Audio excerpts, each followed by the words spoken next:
जी नाज़रीन, आज हम मौजूद हैं हैदराबाद एमक्यूएम पाकिस्तान के ऑफिस और आज हमारे साथ हैं एमक्यूएम राब्ता कमेटी के मेंबर जाहिद मंसूरी साहब। आज हम जाहिद साहब से बात करेंगे, खासतौर पे बिजली के इशू पे बात करेंगे। जाहिद भाई, बिजली का बड़ा इशू है, शॉर्टफॉल है और बिल बहुत ज़्यादा आ रहे हैं, इसके हवाले से क्या बोलेंगे आप?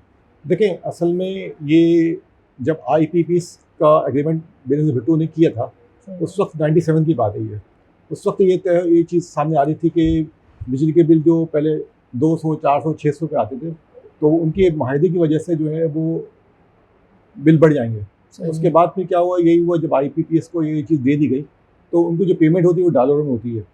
उससे ये होता है कि जैसे जैसे टाइम बढ़ता गया, अब ये 2023 आ गया हमारे पास, 97 से 2023, इसमें IPPs ने जो हमारे हुक्मरानों को फुल ब्लैकमेल किया उनको, और उनसे जो है अपनी मनमानी शराइत बनवाई। और उसके बाद जाके जो है अब आप देख रहे होंगे ना कि आवाम पे जो दबाव बढ़ रहा है बिलों का, उसकी मेन वजह यही है कि जो टैक्सेस में लागू किए जा रहे हैं, तकरीबन 13 किस्म के टैक्सेस पे लागू किए गए हैं। इससे वो जो उनका जवाब ही नहीं बनता। असल बिजली की कीमत तो कम होगी, लेकिन जो उस पर जो टैक्सेस हैं वो बहुत ज़्यादा उस पर आ जाते हैं, जिससे बिल दुगना तिगना हो जाता है। उसके अलावा जो टैरिफ पे ये लोग पैसे बढ़ाते हैं, और ख़ासकर कराची वाले जो आवाम है, इनके जो रेट हैं वो पूरे पाकिस्तान से बिल्कुल अलग है। वापडा वाले जो हैं वो लाखों करोड़ यूनिट इस्तेमाल करते हैं, ब्यूरोक्रेसी करोड़ यूनिट इस्तेमाल करती है फ्री, और लेकिन उसका जो सारा जो पैसा जो है वो कराची गाँव से ले जाता है। हमने इस बात की प्रेस कॉन्फ्रेंस भी की, ताजुर्बे की हिमायत भी की हमने। फिर मुस्तफ़ा कमाल भाई और हमारे वो गए भी थे, वज़ीर-ए-आज़म को तजावीज़ भी दे के आए कि ये जो इजाफा है बिजली के बिलों में, ये इंतहाई नाजायज़ है और गैर मुनसिफाना है, लोग इंतहाई परेशान हैं। अब इसको फिलफौर वापस किया जाए या उसमें कोई ऐसा कंपेंसेट किया जाए कि आवाम थोड़ा सा सुकून का सांस ले सके। तो जाहिद भाई, मैंने अभी पिछले दिनों देखा था कि आप लोगों की मीटिंग भी हुई थी के इलेक्ट्रिक के ऑफिस में। जी जी। तो उस पर कोई ऐसा लाएअमल तैयार नहीं किया गया कि जिसमें टैक्सेस जो है वो के इलेक्ट्रिक से हट जाए? इसका क्या तरीका है? हमने देखिए गुलाम दस्तगीर साहब से हमारा पूरा डेलीगेशन गया था, फारूक भाई गए थे, मुस्तफ़ा कमाल भाई गए थे, वहाँ जाके उनसे बात की थी। उनके मौजूद उन्होंने खुद ये क्या हमसे एग्रीमेंट किया था कि हमसे वादा किया था कि हम जो है इसके रेट कम करेंगे। 3.81 रुपये जो हैं वो इजाफी ले जा रहे हैं कराची के सार्फिन से, जो कि बिल्कुल ही नाजायज़ और गैर ज़रूरी है। उससे तकरीबन 34 अरब का फ़र्क पड़ता है, कराची के लोगों को रिलीफ मिलेगा अगर वो। अच्छा, उन्होंने हमसे खुर्रम दस्तगीर साहब ने ये वादा कर लिया था, लेकिन वो हुकूमत ख़त्म हो गई, फिर निगरान हुकूमत आ गई। हमने उनकी ये चीज़ लेके वज़ीर-ए-आज़म के पास भी गए, फारूक भाई, अपना खालिद मकबूल भाई, मुस्तफ़ा कमाल भाई, इन लोगों ने अभी मुस्तफ़ा भी गए थे, उनसे बात करके आए। उनसे कहा भी कि भाई ये आप तय हो चुका था कि इसको थोड़ा कम से इतना तो हमें रिलीफ दिया जाए, लेकिन ये कि वो अभी तक जो IMF का दबाव कहते हैं वो लोग और दूसरे अवामिल कहते हैं, तो उसके बाद भी जो सूरत नज़र आ रही है हमें, हम तो अपनी पूरी कोशिश कर रहे हैं कि आवाम को रिलीफ करें। हमने ताजिरों की हड़ताल की हिमायत भी की, ताजिरों को भी हमने रिलीफ, उनसे रात हमने बैठ के बात करी, उनकी हमने मीटिंगें भी करवाई कि इलेक्ट्रिक काम से कि कम अज़ कम अपने आवाम की भी हमने हमेशा बात करी कि ये जो नाजायज़ इजाफा कम अज़ कम वापस होना चाहिए, आवाम को रिलीफ देना चाहिए, वरना बिल जितने बढ़ रहे हैं उससे तो लग रहा है कि ये बिल देना मुश्किल हो जाएगा आवाम के लिए। अच्छा सर, मसला ये आता है कि अवाम किसी भी चीज़ में रिलीफ मांगती है तो नाम लिया जाता है IMF का। जी। अब अवाम ने तो कर्जा नहीं लिया हुआ ना, कर्जा तो सियासतदानों ने लिया था और उसका बेनिफिट भी सियासतदान ही उठाते हैं, जाहिर है, जब कर्जा आता है मुल्क में। तो मगर इसका खमियाजा जो है अवाम भुगतती है, इस बारे में आप क्या बोलेंगे? असल में देखिए, अभी स्टेट बैंक की रिपोर्ट आई है, जंग अखबार में आई है कि 97 हज़ार अरब का कर्जा हो चुका है पाकिस्तान के ऊपर, इंटरनल और एक्सटर्नल, और तकरीबन अभी जो 97 अरब का इजाफा मजीद हुआ जुलाई के महीने में। तो ये हुकूमत की जिम्मेदारी बनती है कि जब वो हुकूमत ले रही है तो वो तमाम चीज़ों से कर्टेल करे, यानी कि जो ब्यूरोक्रेसी है, जो हुकूमती शान अखराजात है, उसमें कटौती की जाए।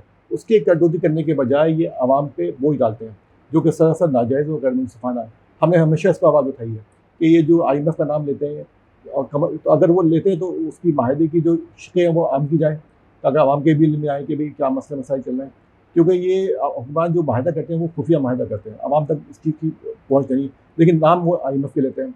तो हम ये चाहते हैं कि जो भी चीज़ हो सामने हो, और MQM इस चीज़ की सख्त मुखालफत करती है कि बिजली के बिलों को इतना नहीं बढ़ना चाहिए, इसको कम से कम करना चाहिए, ताकि आवाम जो है ये सब महंगाई के बोझ चले पिसे हुए हैं, तो कम अज़ कम ये तो इनको मौका मिले कि आराम से ज़िंदगी गुजार सकें। अच्छा सर, इस बारे में आप क्या बोलेंगे कि कराची में जैसे के इलेक्ट्रिक है, अब वो वन मैन शो है, उसका कोई नेमो बदल नहीं है आवाम के पास, तो कुछ और कंपनीज भी आनी चाहिए, वो बिल्कुल। क्यों नहीं आती? उनको शुरू में शायद आपको याद कौन होगा, सी ऐसी ताकत है जो नहीं लाने देती उनको? शुरू में शायद आपको याद होगा 6 महीने पहले हमने मुस्तफ़ा कमाल भाई ने और राब्ता कमेटी ने प्रेस कॉन्फ्रेंस की थी। हमने उस पर ये मुतालबा किया था कि जो भी जिस तरीके से पहले मुख्तलिफ मोबाइल कंपनी थी, शुरू में जाज कंपनी थी, मोबाइल कंपनी थी, बिल्कुल उसके बाद में जब वो उनके रेट बहुत ज़्यादा होते थे, जब दूसरी कंपनी आई, कंपटीशन बढ़ता है ना इस तरह। कंपटीशन हुआ, तो हमने भी ये मुतालबा रखा था कि कम से कम 5-6 कंपनीज मजीद ऐड की जाए जो कराची के मुख्तलिफ हिस्सों को जो अच्छी देगा, जो रेट पे सर्विस हम अच्छी उसको देगा लेगा। उसकी और पूरी दुनिया में कानून है कि अगर ज़्यादा बिजली इस्तेमाल करेंगे तो उसके रेट कम होते जाएंगे, पूरी दुनिया में कानून है। लेकिन यहाँ उल्टा है, उल्टा है कि हम जो है वो यानी कि बिजली ज़्यादा इस्तेमाल करेंगे, ज़्यादा पैसे देने पड़ेंगे, बल्कि डबल हो जाते हैं, बिल्कुल जी। चार्जेस डबल हो जाते हैं और उसके। दूसरी माशी तरक्की के लिए बिजली के रेट जहर कातिल है, सही। क्योंकि पूरी दुनिया में हमेशा सनती इदारों को बिजली सब्सिडी के साथ दी इतने जाती है। मुल्क तो सर ऐसे हैं में बिजली फ्री दी जाती है यानी सनती एरिया में, जो बांग्लादेश खास तौर पे। हमसे अलग हुआ, उस पर जो बिजली है उसके रेट और अफगानिस्तान के रेट हमसे कई गुना कम है, क्यों नहीं? जिससे बात जाहिर होती है कि अगर हुकूमत चाहे और अफसर शाही चाहे तो हमें आवाम को बहुत बिजली दे सकते हैं और इकनॉमिक ग्रो भी कर सकते हैं, लेकिन वो उसको देने को तैयार नहीं बिल्कुल। सर मैं थोड़ी सी आपसे सियासी लेवल पे बात करूंगा कि एमक्यूएम ने, पहले तो मुझे थोड़ा ये बताइए कि बल्दियाती इलेक्शन का बायकॉट करने की वजह क्या थी? अच्छा, बगदादी जो इलेक्शन का बायकॉट, सबसे जो मेन वजह थी, हमने उनसे ये कहा था कि जो पॉपुलेशन जो उस पर गिनी गई है उसकी बुनियाद पे यूसी बढ़ाई जाए।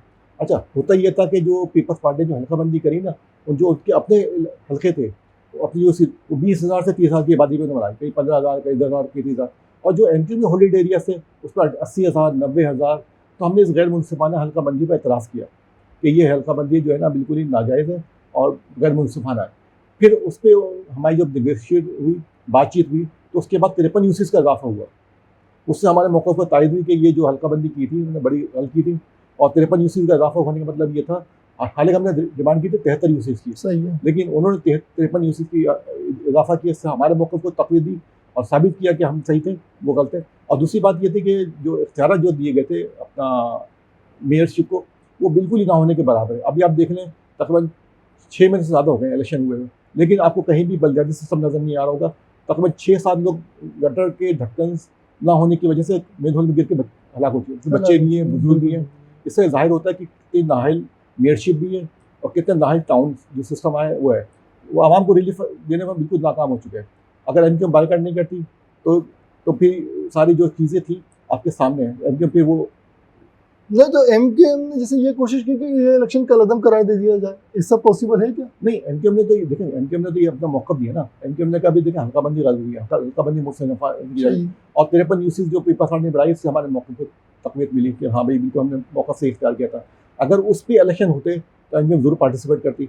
और इख्तियार का मसला था, इख्तियार देखें अभी आपके सामने ये मेयरशिप के लिए कोई इख्तियार नहीं है, ना टाउन के पास इख्तियार, ना कोई फाइनेंशियल पावर है, कुछ कर ही नहीं पा रहे। आप देख लें पूरे कचरे के ढेर पड़े हुए हैं, सीवरेज का बुरा हाल है। आज भी मैं गया था एमडी वाटर बोर्ड के पास, हमने उनसे मीटिंग की एमडी वाटर बोर्ड से, हमने उनको तमाम चीज़ें बताई कि देखें ये प्रॉब्लम चल रहे हैं। उन्होंने हमारी बात को एक्सेप्ट किया और कहा कि हम कोशिश करें पानी की फराहमी को यकीनी बनाएं, और जहाँ जहाँ सीवरेज की प्रॉब्लम है हम हल करें। लेकिन ज़ाहिद भाई ये बताइए, एमक्यूएम के बायकॉट से किसको फ़ायदा हुआ? फिर ये भी तो देखें आप। देखिए, एमक्यूएम में बायकॉट से किसी सियासी जमात को तो फ़ायदा हुआ होगा। 2015 के इलेक्शन में हमारे वोट थे तकरीबन 12 लाख, 11,98,000, ठीक है। सही है। अच्छा, अभी जो इलेक्शन हुए ना हमारे बायकॉट के बाद, तीनों पार्टियां वो वोट हासिल नहीं कर सकी। सही है। यानी कि जो पीपल्स पार्टी जो जीती है उसको सिर्फ 3 लाख वोट मिले, और जमात इस्लामी को वही बराए नाम वोट मिले।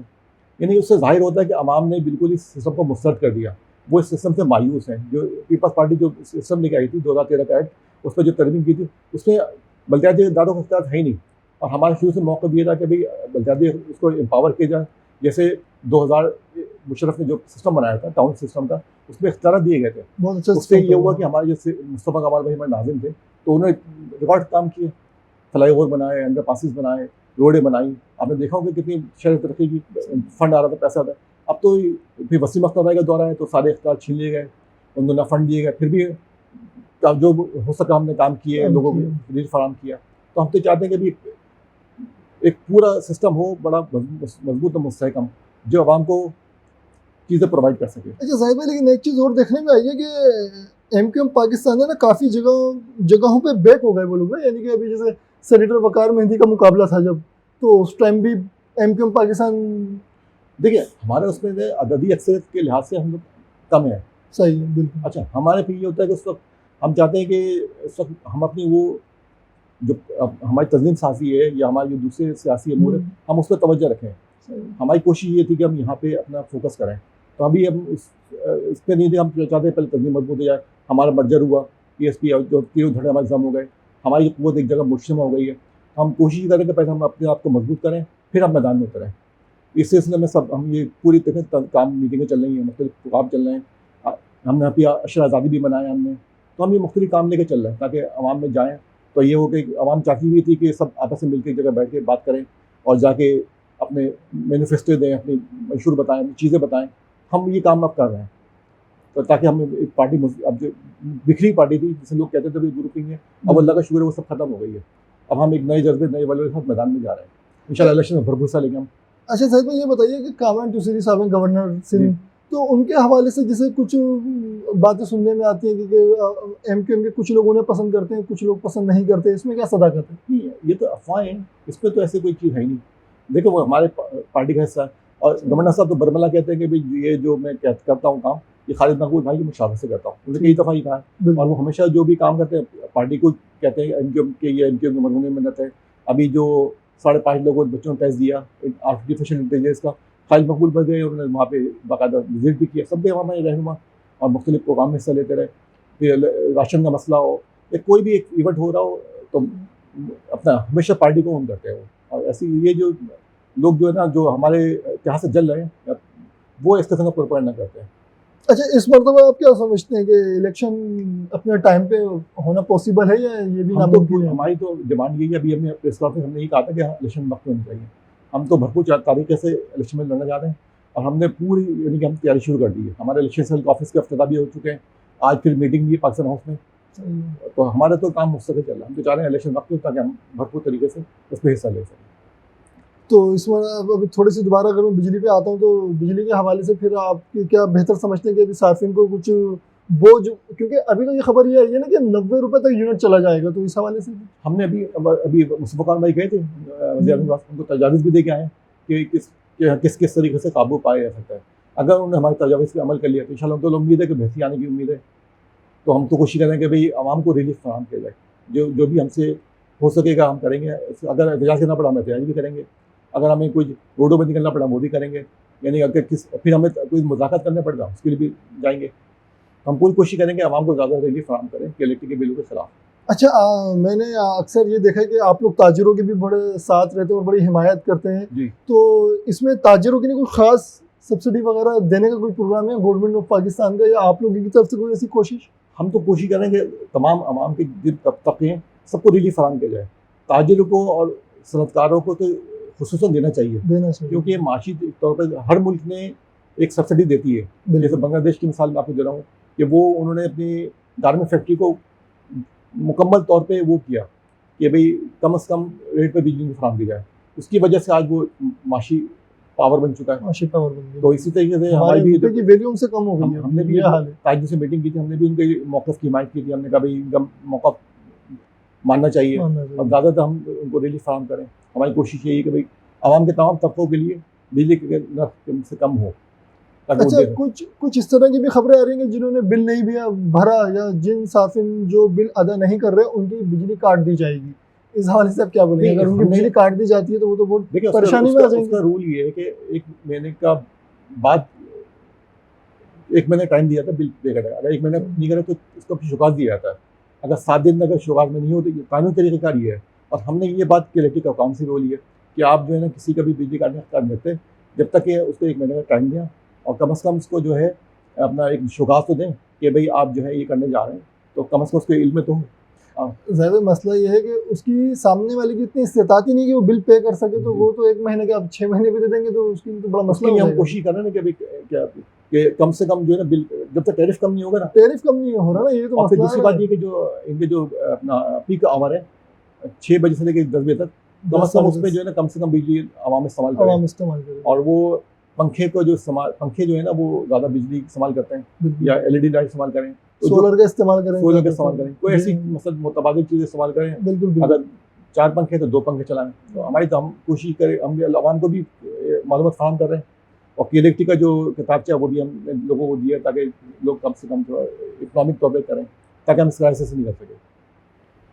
जी नाज़रीन, आज हमारे साथ हैं ज़ाहिद मंसूरी साहब हैं, जिस पे हमने भरपूर जो तवज्जो दी है कि इलेक्ट्रिक के मामले पर